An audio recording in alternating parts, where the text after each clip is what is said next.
We we've got a sign up sheet here. If anyone out in the audience wishes to speak, we encourage you to do that.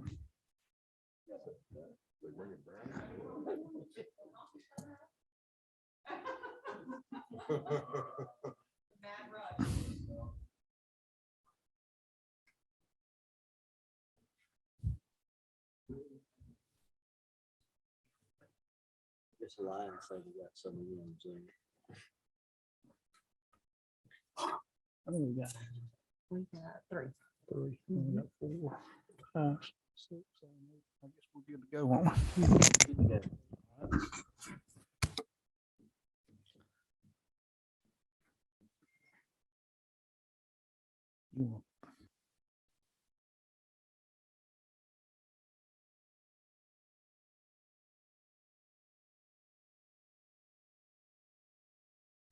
I want to call this scheduled meeting of the Public Safety and Homeland Security Committee to order. I'm going to ask Gerald Green if he would provide us with an invocation. Let us pray. Our dear Heavenly Father, as we gather together to do thy business and the state's business, we pray, oh Father, that their blessings will be upon us. Watch over and protect the leadership of this state. Watch over and protect each and every member of this committee. And Lord, we just thank you for the opportunity to come and to serve in this great state. Father, be with us now, guide us and direct us, and bless each and every one of us as we ask all of this in the name of our Lord and Savior, the Lord Jesus Christ. Amen. Thank you. Ladies and gentlemen, before we start our meeting today, I want to turn your attention to the screen here. 5 years ago on this day, Deputy Commander Patrick Carruthers with the U.S. Marshal Service lost his life while executing a warrant to apprehend a fugitive down in Allenhurst, Georgia. I did not personally know Marshal Carruthers, but I have a good friend who worked with him for several years, and I just want to take just a moment to ask those to just remember this family and honor his service for the life that he gave, serving and protecting our state and our country.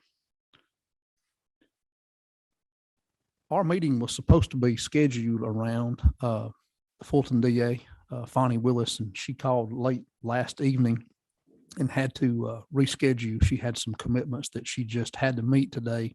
She was very apologetic to myself and to the committee, and we're hoping to try to get her rescheduled for maybe Monday afternoon before everybody goes home. So hopefully we'll be able to have another public safety hearing to discuss some of the issues that are facing Fulton County. We have with us today some members of the Bail Bondsmen's Association that are going to come up and speak. If y'all would like to do that at this time, are they here? Yes.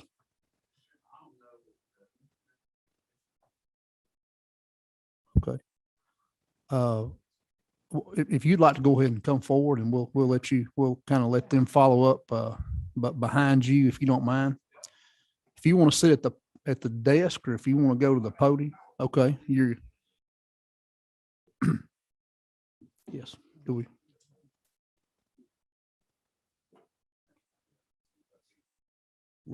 Let's get that for you then.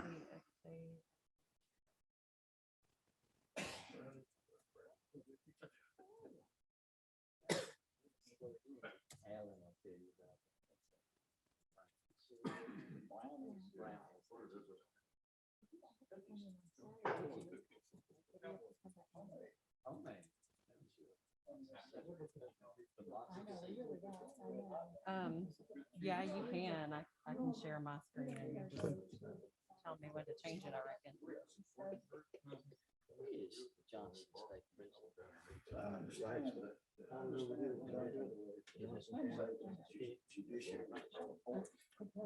Mr. Chairman, I believe he did say that.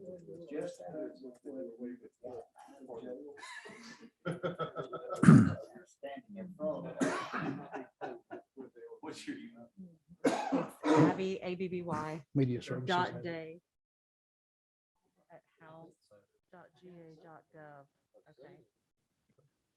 House Media Services has that. We're working on getting that pulled up for you right now.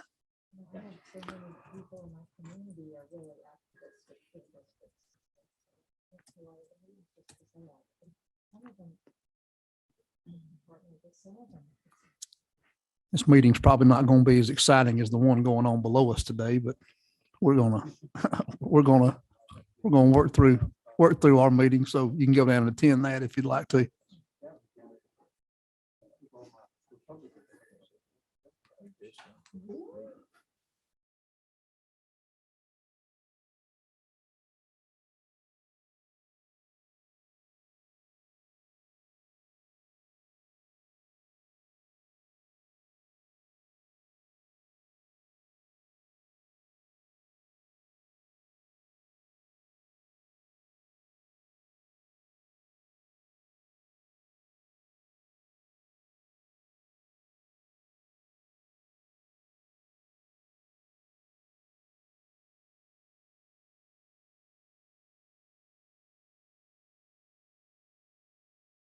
All right.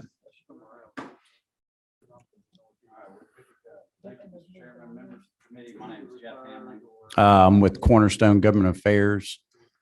We represent the Georgia Association of Professional Bondsmen. And I got really some data I want to give to you today. Tell you a little bit about the collection of this data for the last few years.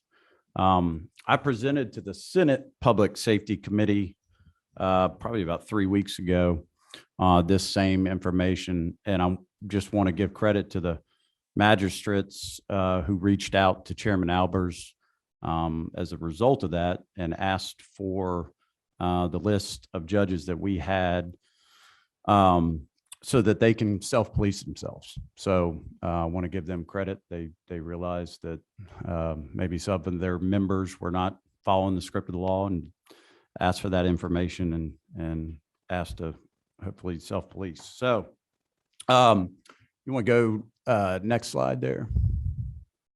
Sorry, this will be fun. I don't, Mr. Chairman, I wanted you to be able to look up there at the screen. I wanted to capture your attention, Mr. Chairman. So many of you, I know that this has been a discussion in some of your previous committee meetings talking about signature bonds. I know Chairman Powell and Chairman Jaspers and others have brought this up. So I want to tell you a little bit about signature bonds and kind of the legislation that has gone through the legislature the last couple of years. All right, so signature bonds are a type of bond that allows judges and prosecutors to release offenders by signing court documents promising a return for the court. One things that we have seen in some jurisdictions, Fulton County, DeKalb County, Clayton County, some in Augusta, and really Athens Clark, is the assignment of a dollar amount to a signature bond.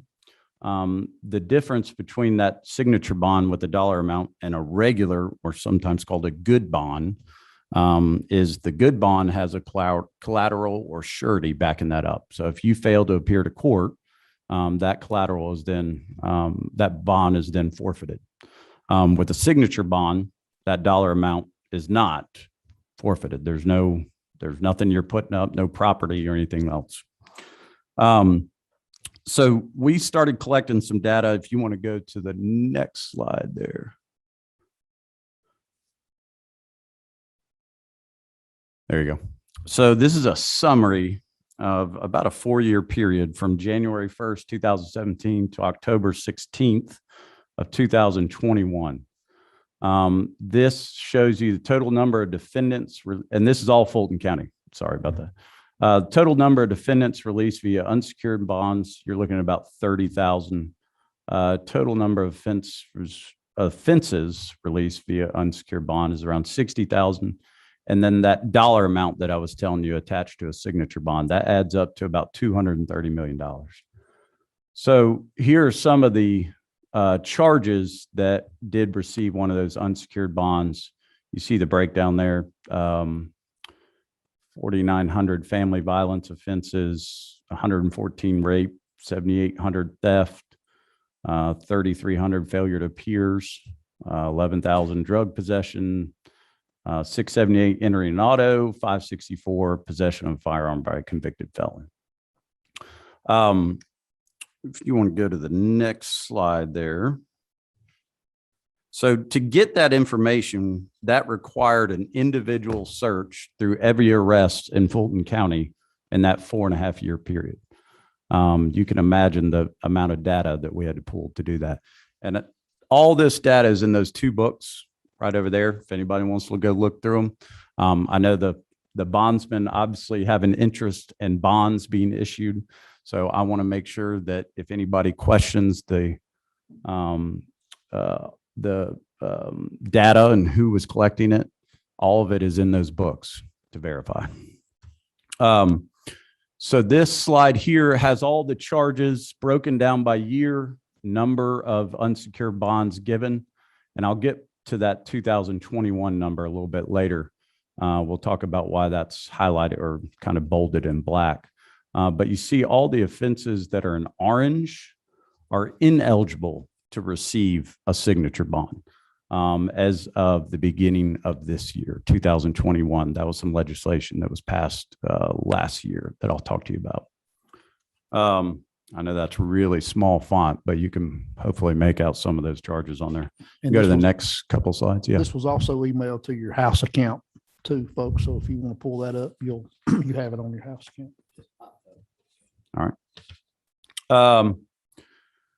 Abby, if you want to go to the slide, recidivism. The next one. Oh, okay. So point is, a lot of people, there's a lot of studies out there that show that people say that cash bail is not directly tied to someone's ability to appear before court, to come back and appear before those charges. So that was, I wouldn't be sitting here if we felt like that wasn't the case. So as part of the data collection, we then had to go into the Fulton County Court Systems website and cross-reference every one of these individuals that was released on an unsecured bond within the Fulton County Court System to see, did they show back up for court? You'll see 2017, 2018, roughly 1 out of 3. The reason the numbers on 2019, 2020, 2021 are low, a lot of those cases have not yet been adjudicated. I would suspect that those numbers will probably rise up to be about 1 out of 3 as well. And then also we have the pandemic that the court system's been dealing with. You know, we saw one the other day, and I understand that there's a lot more context to every arrest, and judges seeing things that we are not able to see, the general public, or through a website. But we saw one the other day where someone was arrested on a felony charge, given a signature bond. They failed to appear.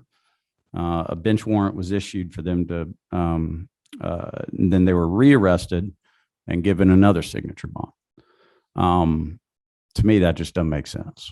If you don't show up for court, you're given another signature bond after that. You want to go to the next slide there? So another thing we really tried to look at, and this is the amount of information that has to be collected to really go through this amount of data is unbelievable. But this, we took one sample size. So we took January 2017.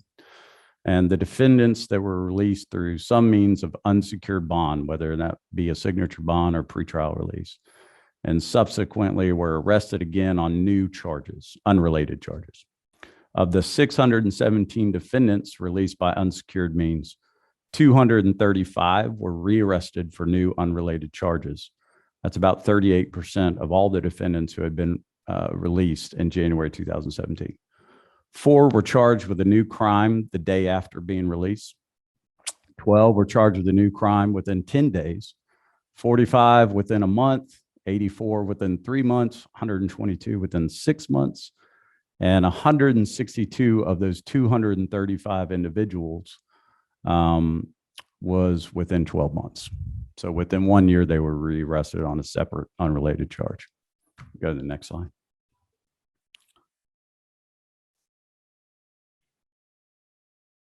You can go to the next one. Sorry. There we go. So when I told you about 2021 and why that number was highlighted there earlier. So in 2020, there was a Senate Bill 402, and this dealt with kind of really going through the signature bond process and redefining that. So that was the signature bond was redefined as an unsecured judicial release. So you could not put a signature bond, you could not put a dollar amount on a bond if it wasn't backed with any kind of collateral or surety. So it was redefined as an unsecured judicial release. They prohibited an assignment of the dollar amount on a signature bond. You couldn't call it a $40,000 signature bond if there was nothing backed up behind it. Go to the next slide there. Then also in that legislation, put a number of offenses that prohibited a judge from releasing an offender on an unsecured judicial release on some serious violent charges. You'll see them up there. It's murder, armed robbery, kidnapping, rape, aggravated sodomy, sexual battery. Next slide. In addition to ag assault, hijacking a motor vehicle, aggravated stalking, child molestation. Basically, your worst of the worst, your violent, sometimes sexual crimes. Those are no longer eligible to receive an unsecured judicial release. And that's a result of Senate Bill 402 that passed in 2020. That bill went into effect earlier this year, January 1, 2021. And I will give a lot of the judges credit. They have been adhering to the law since then. There are still some examples where people are released on unsecured on some of those charges that are listed right there. I'll get into that in a little bit, but we'll go to the next slide. And then lastly, just define who is and isn't eligible for an unsecured judicial release. Says a elected judge or judge sitting by designation. And that term is actually usually a magistrate or sometimes state court judge sits by designation for a superior court judge. And that's why that's in there. Next slide. So I mentioned how there were still some examples of judges releasing people on some of those charges that I mentioned. You'll see up there in 2021. So that bill went into effect in January of this year. You have, sorry, my video up there is blocking it, but it says bail restricted offenses there on the right side. You have 32 were given by a elected judge and then an unelected, appointed, or unknown. Sometimes you can't figure out who it is that actually released that individual. You have about 440. So is it my understanding that they're appointing these folks to sit on the bench, and they're the ones who are doing all these releasing with unsecured bonds? Is that right? It's well, and I know we have some members of judiciary here who can explain it better than I can, but most of the time a bond hearing is done by a magistrate judge. Right. In Fulton County, there's a chief magistrate judge, and that individual is elected. And then they appoint magistrate judges under them, and those people are not elected. Some charges actually are required to see a superior court judge. Yeah. I think that's kind of your 7 deadlies, murder, rape, all those. But the vast majority of the charges that are coming into the Fulton County court system are seeing a magistrate judge in Fulton County. Go to the next slide. So this was actually a report that we found by the city of Atlanta. Some of you probably know that in 2017, the city of Atlanta eliminated cash bail for municipal violations. So that's municipal court violations. And that could be jaywalking, just a lot of the somewhat minor crimes. They eliminated cash bail to be given out to those individuals. So there was a study done to kind of see, all right, we've gone to this cash bail system. Are people showing back up to court? If you want to go to the next couple of slides, go to. So this is done by the actual Municipal Court of Atlanta earlier this year. This is their data that they presented. Next slide. So this shows the signature bonds given by year. in the city of Atlanta on these municipal violations. You see the numbers. It's, 11,000, 7,000. Next slide.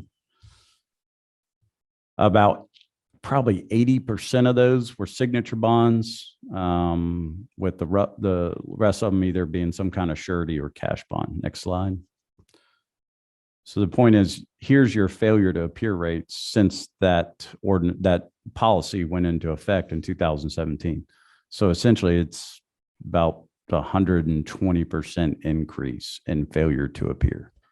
So that's, again, going back to the slide I had earlier about 1 out of 3 that are getting unsecured bail are not showing back up for court. Next slide. And then this is another slide that they had in the report showing about 1 out of 3 were reoffending on some kind of a different municipal violation. Next slide. This is actually coming out of Harris County, Houston area. They, as a result of, I think, of a court decision, went to no cash bail for misdemeanors only in the Harris County court system. The DA ran on no cash bail. She fully supported it. But as they had an independent monitor that was supposed to see if people were coming back, showing up for court. That monitor continued to say that, yes, the failure to appears remain the same. People are not being rearrested. Well, the DA and her staff did not believe that because they were seeing the same individuals coming in and out. So they ran their own analysis. And so next slide, you'll see their report. This is terrible. I can barely read it too. But basically, this chart sets out the number of defendants who are on a bond and then charged with a new crime. So defendants on misdemeanor bond at the time of the filing of a new criminal case, and you see the numbers when that went into effect in 2015. There were 3,200 reoffenders. In 2020, that was 10,000. Even before the COVID pandemic, it was 7,000. Defendants on felony bond at the time of the filing of a new criminal case, around 3,000, jumped up to 11,000, and then you see the total there. Next slide there. And this is a graph just showing that same thing. Go to the next slide. And the next one, same graph. That's crazy. This is looking at the failures to appear of those individuals. The chart demonstrates that in 2018, bond failures to appear on general order PR bonds, those are signature bonds, had a 438% increase from 2017, and a 606% increase from 2017 was in 2019. Next slide. So as a part of this, the Texas legislature actually just a few months ago passed bail reform legislation. And I think it's something that you will hear from the judiciary and the DAs and really every member of the public safety system, is that the data and the information is lacking in the courtroom. You'll have an individual come before a judge on some kind of bail determination, and the clerk doesn't have their full criminal history. The DA doesn't have their full criminal history. A lot of that is some of the clerks haven't entered the information into the system yet. So Texas was seeing a lot of the same problems. So what they've done is create a new database so that information has to be entered timely. So it's somebody got arrested in X county. They got a $4,500 good bond, or they got a signature bond. And that is all in one database that is compiled and seen by every member of the judiciary, both the DA and the judges, so that they can make an accurate decision if somebody gets rearrested 2 weeks later on another charge. That's something that I believe there's some interest from the governor's office and others at looking at something like that here in Georgia. And I, again, have to defer to the judges who can probably tell us a little bit more about that. Next slide. This is, I don't know, will that play, Abby? If not, we can skip it. Basically, this individual, about 3 years ago, maybe 2 years ago, got out of a car on 2 consecutive days with an AK-47 and shot up an entire apartment complex. So he did it on a Monday morning and then came back on Tuesday morning and did the same thing, just sprayed erratically. Where was this? That was in Atlanta. You have specific, Yeah. If you go to the next slide, you'll see his bond order.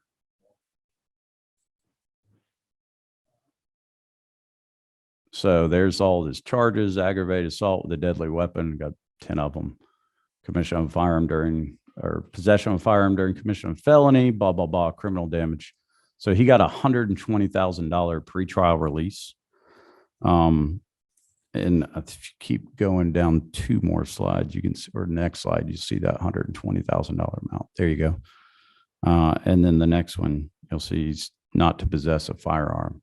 Well, about 5 months later, there was a shooting down at the Clark, Atlanta. There was kind of a block party at the beginning of school. That guy is the one who got into a firefight with somebody else right there on campus. He is now sitting, I think, hopefully still in jail. Next slide is just another example out of Athens. Again, I mentioned Athens is also kind of a problem area. You'll see an individual who's arrested he was suspected of rape of a recent UGA grad. I think a girl was walking through North Campus in downtown Athens, and he is suspected of raping her. He was on a signature bond in Athens currently on another charge. You'll see that on the next couple slides. Oh, 2 more. There you go. That's his bond order on a signature bond on other charges. Last 2 slides, I promise. I'm coming to an end here. This is just one example of, we keep talking about repeat arrests, recidivism, repeat offenders. This gentleman, I can't remember the number. Next slide. He's had about 18 arrests, maybe 20 arrests in Fulton County since 2001. And the part to me that just doesn't make sense. So this is a known drug trafficker, multiple felony arrests. Earlier this year, in April of this year, he was arrested for possession of firearm by a convicted felon. He got a surety bond, so a good bond. 4 months later, he was arrested for the same thing and got an unsecured judicial release. And that's one of those offenses that is now on the list that you're not eligible to receive an unsecured judicial release. So you're talking about a convicted felon who is then busted twice in a 4-month period with a firearm, going right back out on the streets. who's his lobbyist? Not me.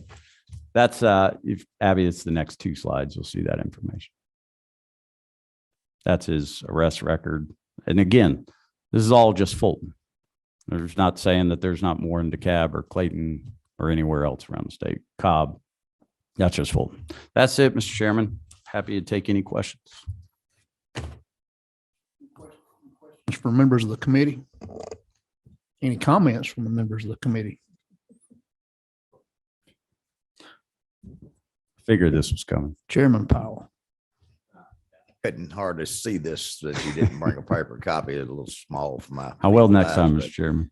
But it appears that it's getting better, that a lot of the judiciary is getting better, Yeah. but there's still some questions out there about some of the personal recognizance bonds. Yeah, and I will say, Chairman Powell, that I know that members of the judiciary, like I said, reached out after that last hearing and said they want to self-police. I've heard just through the grapevine that there has been some training that has gone on with members of the magistrate court there in Fulton County to make sure that everybody is aware of the laws that y'all have passed down here to make sure that they're adhering to those laws. So I think we're going to see some improvement and continue to see that in the future. But you're also saying that most of this would be in the more inferior courts. Yes, in terms of being a magistrate level, yes, sir. Number 26 down there. Who is that? Chairman Taylor. Thank you, Mr. Chairman. I I'm sorry I was late here, but I was Zooming in another meeting, and it's almost startling if we hadn't seen this going on in the news. And I feel like there's something this body needs to address, whether this is going to help with the judiciary having more training. I think they have a lot of training, and I'm having a hard time understanding why they're having trouble stopping letting these criminals out. That's just something to have repeat offenders with serious felonies out again on no bond or on very low bond. And if this body needs to do something, I think they need to step up and do something, because this cannot be tolerated in a civil society. And I think anybody in this room wants to be able to walk the streets safely. And there are times when it's not possible anymore. So I think it's something we need to look at. Thank you. Okay.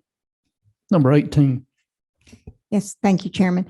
And I would be very interested in this database that you referred to that Texas did, where if maybe, having the shared database to know all the potential charges that these victims have had and all their arrests and everything. So you said the governor's office was looking into that, I believe so. Would that be legislation that would pass, or is that something they could do without legislation? I am not sure on that. We have 159 counties, and they all have their own software. So those don't always communicate with each other. So they have to rely on GCIC to look up somebody's arrest record. So when I say that a clerk might be delayed in entering some of those cases that have been adjudicated into the system, that is probably where you're not able to see that if somebody was released in DeKalb, 10 days later, they get arrested in Fulton, you can probably see that they're arrested, but you don't see, are they on a real bond? Are they, are they on an unsecured bond?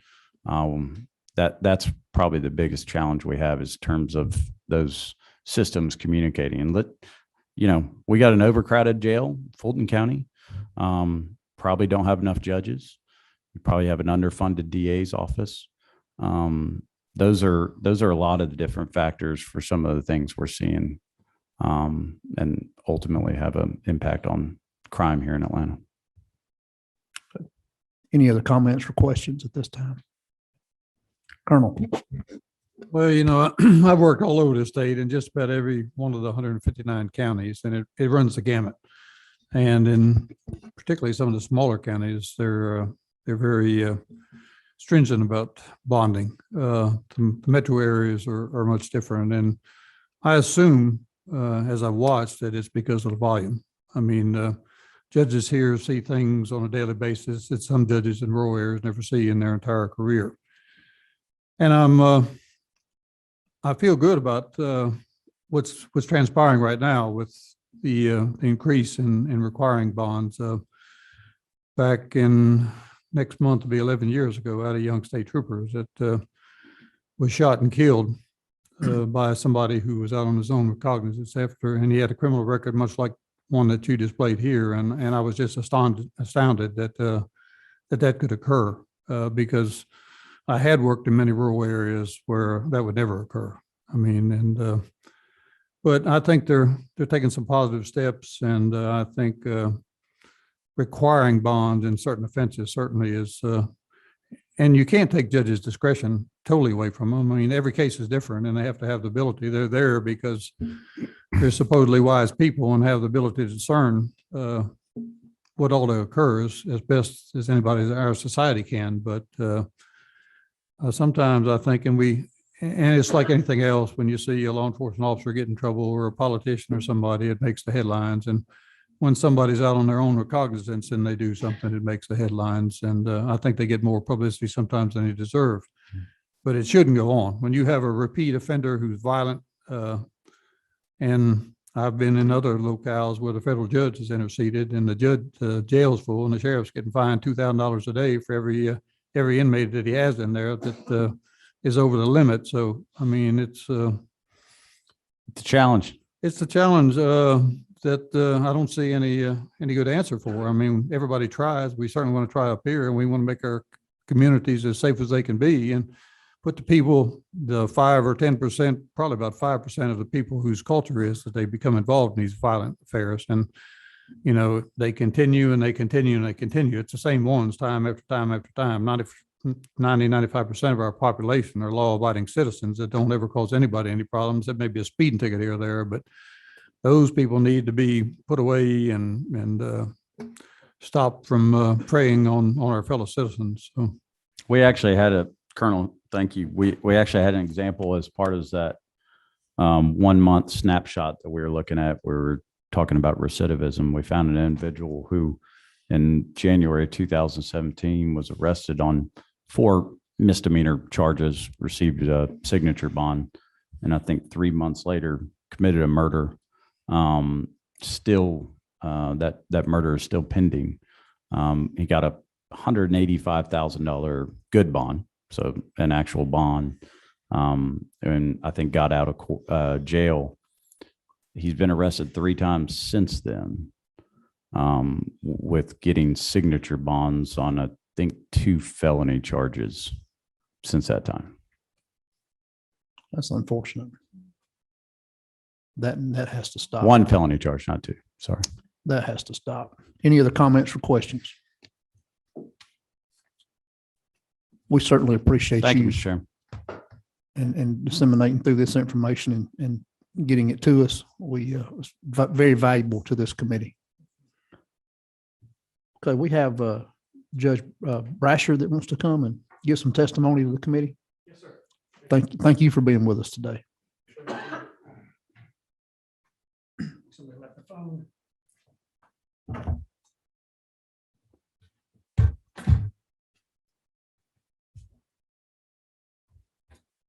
Good afternoon, Mr. Chairman, members of the. Oops. Yeah, just pull that microphone over there to you. Thank you. Appreciate it. Good afternoon, Mr. Chairman, members of the committee. It's a pleasure to be here with you. My name is Chris Brasher, and I'm the Chief Judge of the Superior Court of Fulton County. I've been Chief Judge since about 5 weeks before the pandemic hit last year, and so great timing. But we are, good news, we are open. The courts are running. We're back almost to pre-COVID capacity. We've tried probably 75 or 80 jury trials in Fulton County since April of this year. And we also have in place a program funded by the American Rescue Plan Act funds that Fulton County got, not from the state, but Fulton County got, that will increase our court capacity by about 25% for the next 3 years. It'll allow us to work through the backlog of cases. I know you'll hear more about that from District Attorney Willis when she comes to talk to you. My focus is really about violent crime, felony violent crime. That's what I want to talk to you about here. Let me start from the perspective of what my background is. I've started out as an assistant DA. I worked at the Attorney General's office for 11 years in the post-conviction and in the criminal justice division. Represented Colonel Hitchens when he was Colonel of the State Patrol and also Director of Homeland Security. And I was appointed to the bench 16 years ago. Served on the bench since then. I've tried over 100 murder trials, including 2 death penalty trials, handled about 15,000 cases as a judge. The number one reason why I became a judge is because I've raised a family in Fulton County. It's important to me to have a safe community. And so what I've passed out to you all is not an attempt to dissuade or discredit or go back on anything that was said. I'm not here to try and take up for poor decisions that might have been made in cases. What I am here to talk to you about is the pretrial release system that we have in Fulton County. And when you hear about someone who is released on unsecured judicial release or signature bond, those people are supervised by pretrial services. And so of specific interest to me is the 3rd page of that document, which shows that in 2020, we had almost 13,500 people on pretrial supervision. That's a program that is funded by the county.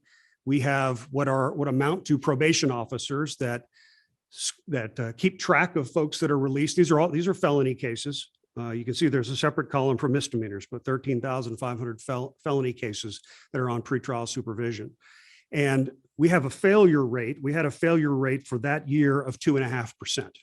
Now you might say, does that mean 2.5% of these people committed another crime? And the answer is no. only 0.78%, so 78/100ths got a bench warrant issued for them for not showing up for court. And another 1% failed because they had a warrant issued because they weren't complying with the requirements of pretrial release.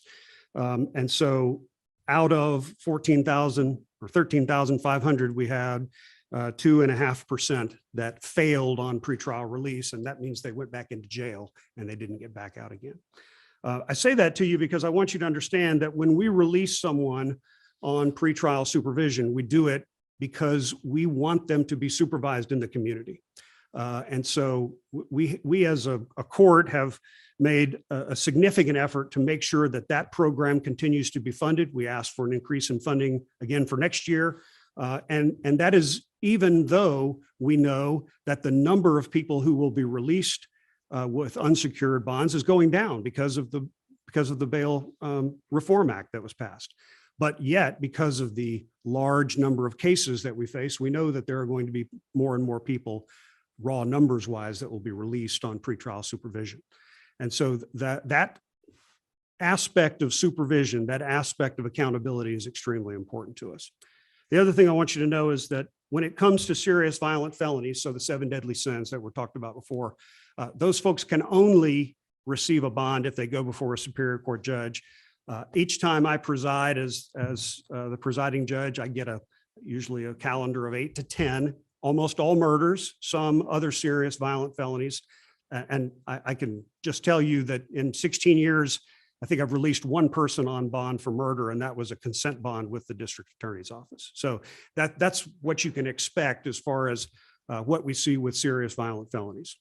There are other bonds that go before, or bond issues that go before magistrates. And as has been said, there's been some great progress in that regard.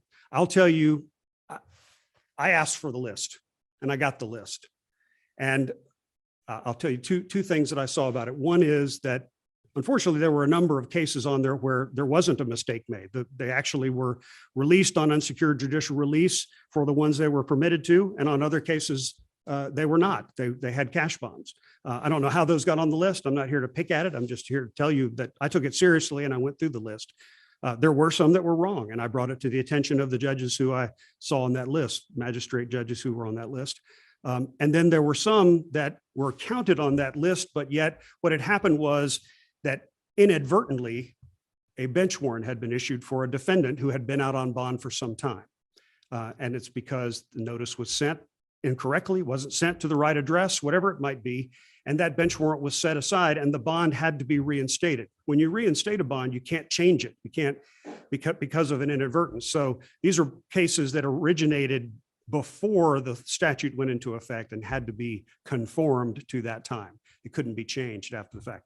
Again, I'm not here to quibble. I just want you to know that we've taken that seriously and we've reviewed the list, and I will continue to do that as chief judge. There was a suggestion that was made that perhaps there are some things we want to ask for, and that's exactly right.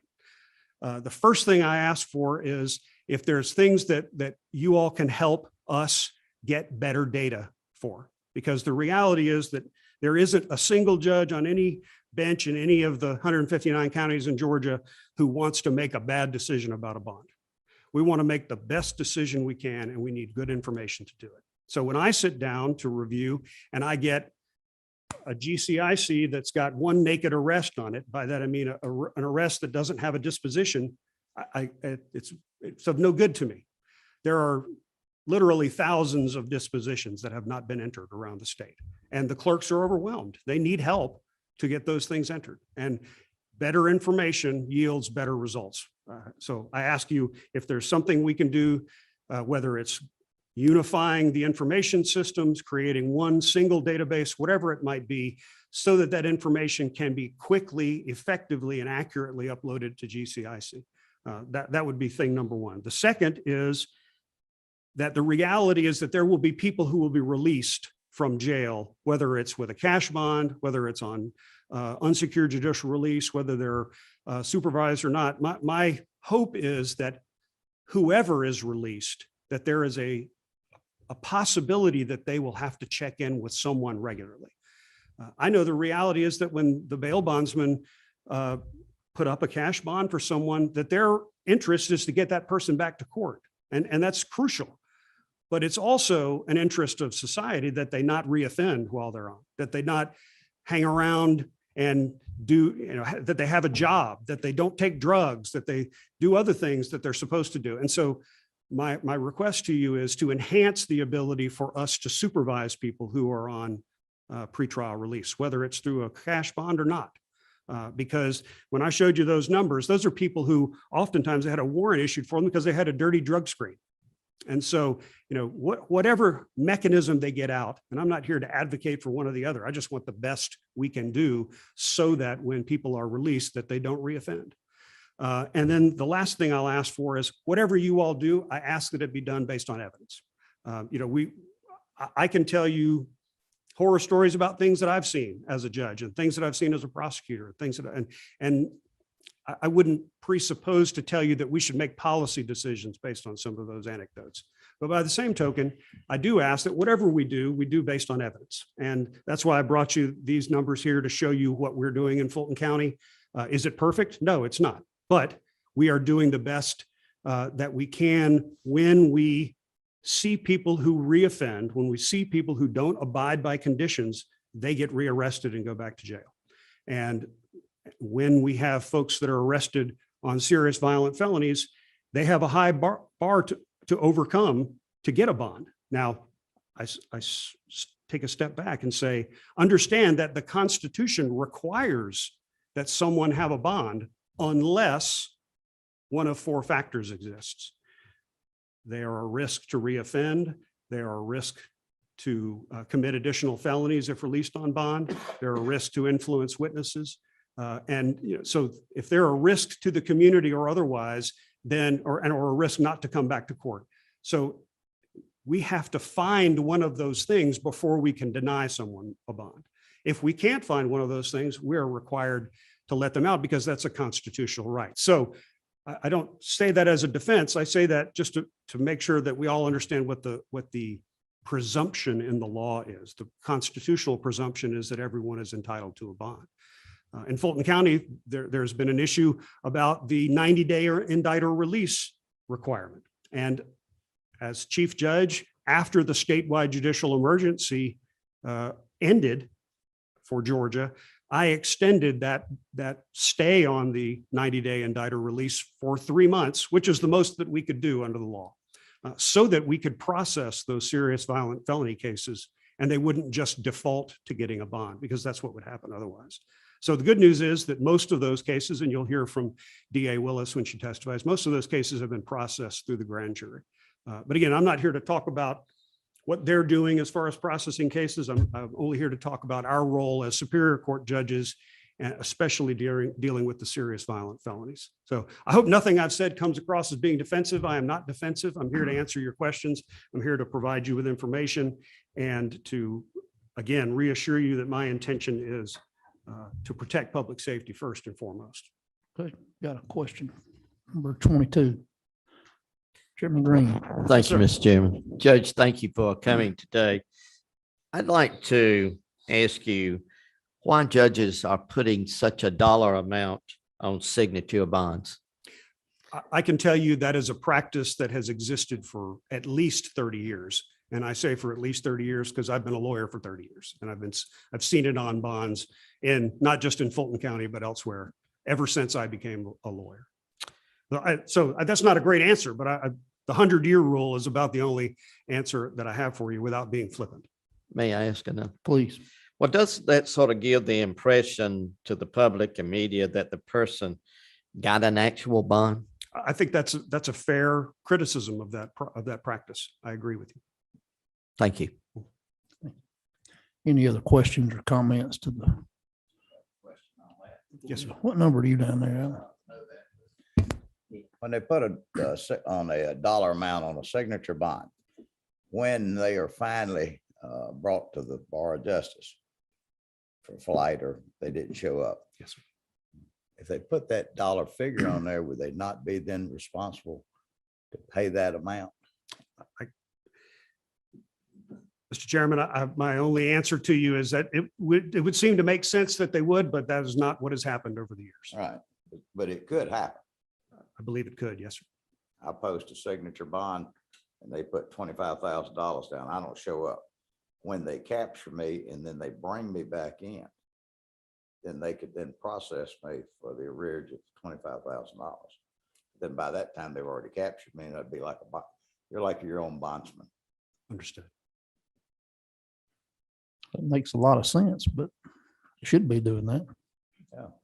So I just want to say one thing about, and I know you all have heard from, certainly in the Senate, they've heard from our sheriff, and perhaps you all have too, and you'll hear it from District Attorney Willis. As was alluded to, we have a jail that is designed to hold 2,500 people, and it's got 3,100 people in it right now. The last time we had that many people in our jail, we had a federal monitor imposed on us that cost the county about $100 million.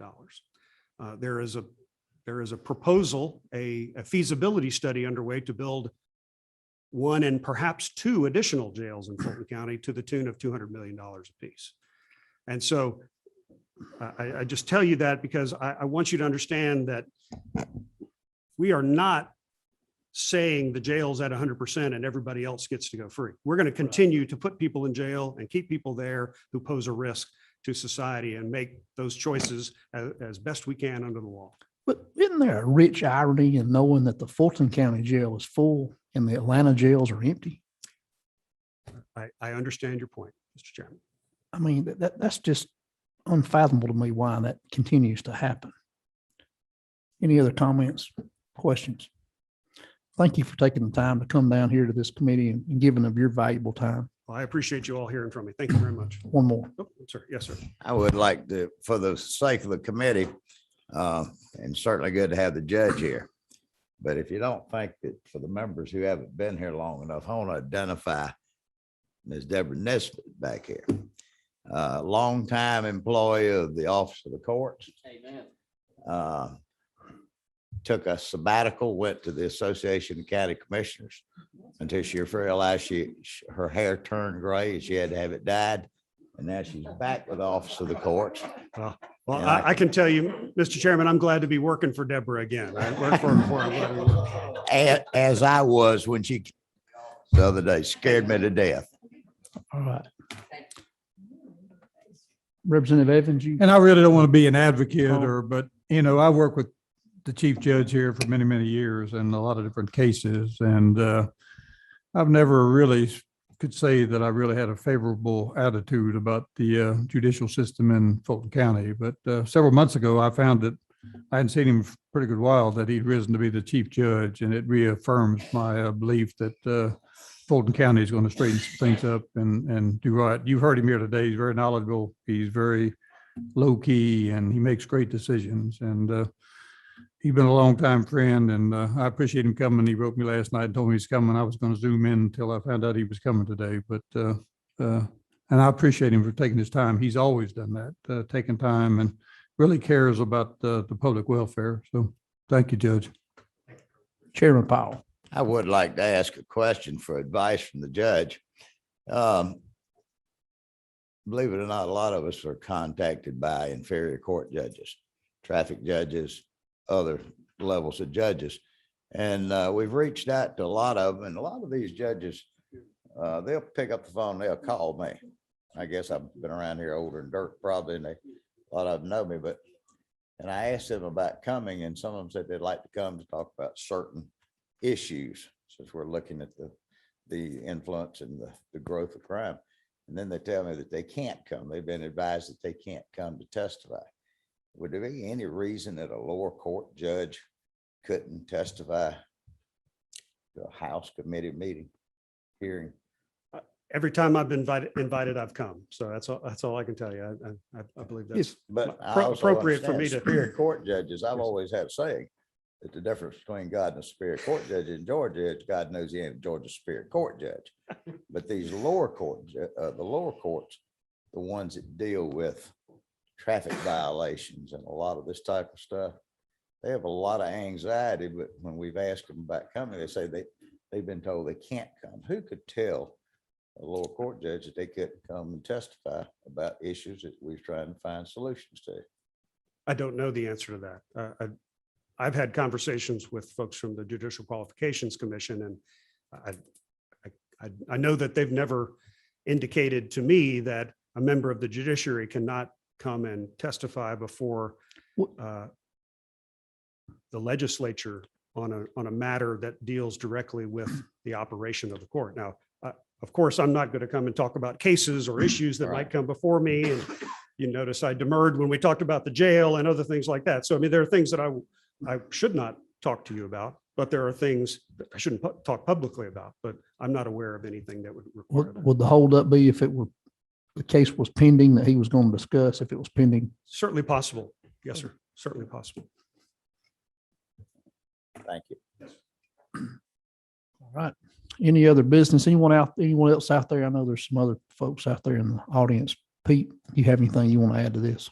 No, sir, I've already testified for this committee. Thank you, sir. And again, we're going to try our best to have another meeting on Monday. We held off on having this meeting because we wanted the DA to come and give testimony and hear from her. But we're going to try to do that on Monday. So just watch your email. No, sir. No, sir. If there's no other business before this committee, we stand adjourned.